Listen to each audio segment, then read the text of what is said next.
Did you kill her? Don't ask me that. Don't ask me that. I felt like I was on the passenger seat of my own body. Broke my heart. And to see her kissing Ray on my couch, with his feet on my table, with my holding.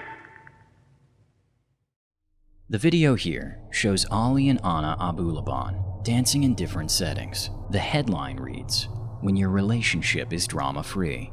But as is often said, not everything is as it seems, especially on social media. Just a few months later, the TikTok star kills his wife because she talked to another man.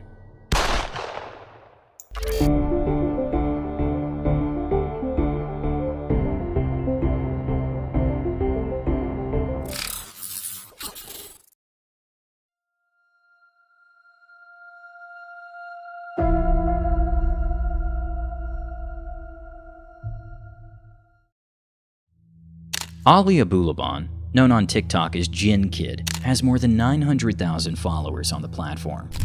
He primarily uploads short comedy clips, often imitating Tony Montana or characters from Skyrim.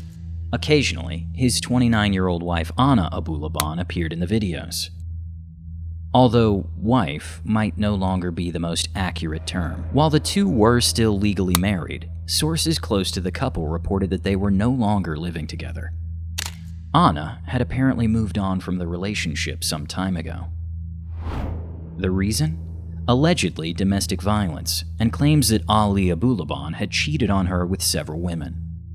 The former is more or less corroborated by witness accounts. Reportedly, about a month before the horrific incident, Anna had knocked on her neighbor's door and asked them to call the police. Anna allegedly told them that Ali had hit her. She couldn't call the police herself because Ali had confiscated her phone and refused to give it back, likely because he feared she would do exactly what she asked the neighbors to do. It later came to light that the police had been called to their home multiple times. In total, there were 9 calls. It's unclear how often officers actually responded, but Ali was known to authorities. Still, he was neither arrested nor interrogated. Why not? That remains unsolved. Perhaps because Anna retracted her statements, or because the police never followed up. Important to note, the former is not intended as victim blaming. Domestic violence is a complex issue, and it would be understandable if Anna had backtracked. The fear she must have felt about further escalations is unknown. The two even had a daughter together. She was 5 years old, adding another layer of complexity to the situation. It's possible Anna also feared that Ali might harm their daughter. One of Anna's friends told the police that Anna had planned to file for a restraining order against Ali. However, no such order was ever submitted, likely because the two had eventually stopped living together. As mentioned, Anna had managed to free herself from Ali's control. Or so she thought. While Anna had moved out and was staying at a hotel, he had secretly made a copy of her apartment key.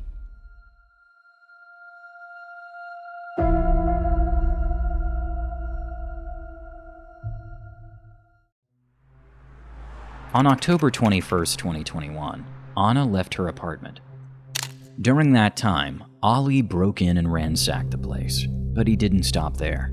He also installed an app on their daughter's iPad, turning it into a listening device, essentially a bug.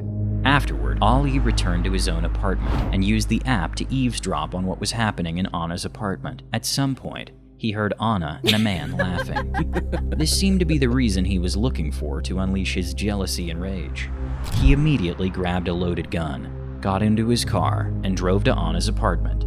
Using the key he had secretly copied, he entered the apartment. Inside, he found his wife sitting on the couch, with a man who had his arm around her. This was apparently the breaking point. Ali fired 4 shots. 3 hit the man, in the forehead, cheek, and neck. The final shot was aimed at Anna. Both died instantly. At 3:10 a.m., Ali called the police himself, but not to confess. Instead, he claimed to have found the two dead in the living room. When police instructed him to stay at the scene, Ali said he had something to take care of and left the apartment. He left the apartment, drove to his daughter's school, and picked her up. Meanwhile, the police arrived at Anna's apartment and discovered the bodies of Anna Abulaban and 29-year-old Rayburn Barron. Investigators quickly determined that Ali Abulaban was responsible for the crime and immediately launched a manhunt.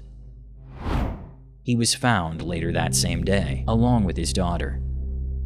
Investigators quickly uncovered damning evidence supporting their theory, evidence that strongly incriminated him.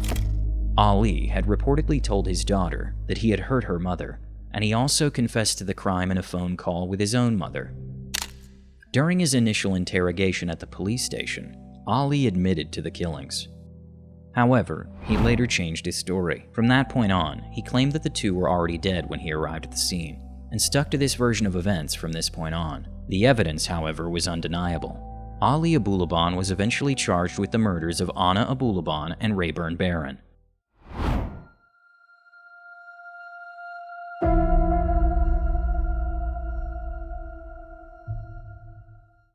The initial hearings began in January 2022, but are still ongoing. Ali has pleaded not guilty. Don't inject your own to the story. We're gonna take a break. Let's You think I wanted this? Or I found your daughter? I wanted this? What the are you? Mr. Abulaban, Mr. Abulaban, I need you to stop. My life is destroyed. Mr. Abulaban, I need you to stop. I created this. Mr. Abulaban, I need you to stop. Hey guys, since I just started my YouTube journey, it would mean a lot to me if you subscribed, especially if you enjoy the kind of content I'm creating. I always strive to present the cases to you as thoroughly researched and as accurate as possible. Now, let's move on to the video. He justified his innocence with the special circumstances of the crime, though what exactly is meant by that has not been clarified. This is unlikely to make much of a difference, as the chances of his conviction are so high that it's almost a certainty. If convicted, it would theoretically be possible for him to face the death penalty. However, New York no longer enforces capital punishment. While it may still be handed down as a sentence, it is not carried out. Regardless, the trial appears to be taking a toll on Ali Abulaban. In court, he pitifully stated, "My life is ruined." It's hard to imagine a more narcissistic response. The judge has already issued a restraining order prohibiting Ali from contacting his daughter. The child will now live with family members far away from Ali. Feel free to leave a comment if I've left out any important information. Otherwise, stay tuned for the story of what might be the oldest murderer ever. A grandma that killed 15 people in the most unbelievable way. Stay safe